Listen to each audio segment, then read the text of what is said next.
রান্নাঘরে তোমাদের অনেক অনেক স্বাগত জানাই। আশা করি তোমরা ভালো আছো, সুস্থ আছো। আমিও ভালো আছি। আমি ফুলকপি আলুর একটা তরকারি করব। ভাত, রুটি, পরোটা সবের সঙ্গে খেতে পারবেন। তো খুব সহজ পদ্ধতিতে করব, মশলা বাটার ঝামেলা ছাড়াই এই রান্নাটা করে নেব। তো এখানে আমি দেখুন পেঁয়াজ কেটে নিয়েছি, লঙ্কা কেটে নিয়েছি, এখানে রসুন থেতো করে নিয়েছি, আর টমেটো নিয়েছি একটা বড় সাইজের, আর ওখানে নিয়েছি মশলার মধ্যে আদা একটু করে নিয়েছি, ঘষে নিয়েছি, আর রেড চিলি পাউডার, আর হলো জিরে গুঁড়ো। এটা নিয়েছি, একটু ভিজিয়ে রাখবো এটাকে। কড়াই বসিয়ে দিয়েছি, কড়াইয়ে পরিমাণ মতো রিফাইন তেল দিয়ে দিয়েছি, গোটা মশলাটা দিয়ে দিলাম, আর এখানে পেঁয়াজটা দিয়ে দিচ্ছি।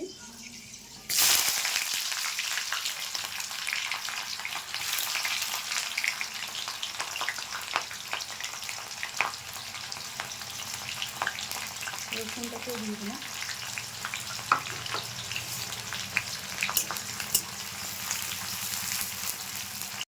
পেঁয়াজটা কিন্তু ভাজা হয়ে গেছে, একটু হলুদ গুঁড়ো দিয়ে দিচ্ছি।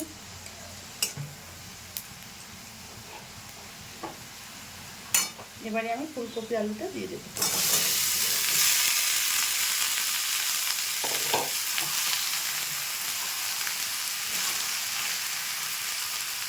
আমি বেশ খানিকক্ষণ ভেজে নেব।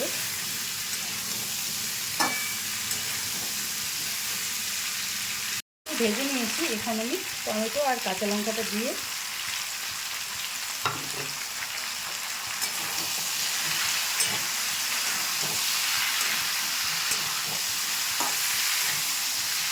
আর একটু ভেজে নেব, আর একটু ঢাকা দিয়ে দিচ্ছি। ঢাকা দিয়ে কিছুক্ষণ হতে দেবো। তুলে নিচ্ছি।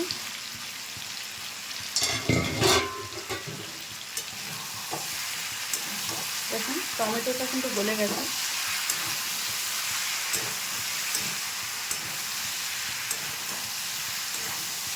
এখনো পর্যন্ত কিন্তু জল ব্যবহারটা করিনি। এবার মশলাটা দিয়ে দিচ্ছি। এই যে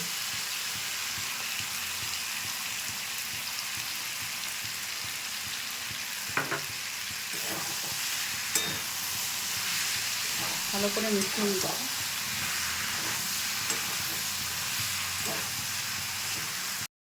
মশলাটা দিয়ে কিছুক্ষণ আমি কষিয়ে নিয়েছি, মশলা থেকে তেল ছেড়ে দিয়েছি।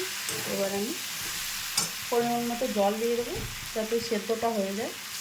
হাফ সেদ্ধ হয়ে গেছে ভাজতে ভাজতে।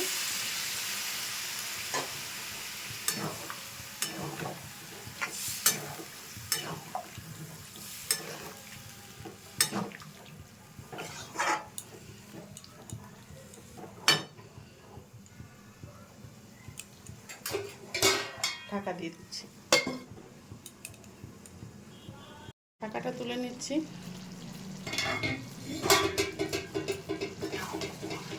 জলটা কিন্তু শুকিয়ে গেছে। এই অবস্থাতেই নামিয়ে নেব। এবার একটু গরম মশলা গুঁড়ো দিয়ে দিচ্ছি অল্প করে।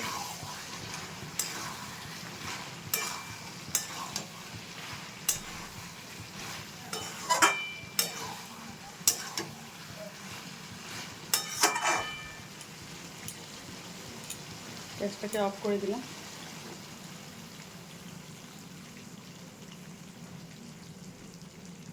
বন্ধুরা, ফুলকপিটা আমি নামিয়ে নিয়েছি। তো আজকের রেসিপি কেমন লাগলো কমেন্টে জানাবেন। যদি ভালো লাগে লাইক, শেয়ার, কমেন্ট এবং সাবস্ক্রাইব করবেন চ্যানেলটাকে। ফিরে আসি নতুন কোনো রেসিপি নিয়ে নতুন কোনো দিনে। আর ফেসবুক পেজ থেকে যারা দেখছেন পেজটা ফলো করে দেওয়ার অনুরোধ করছি।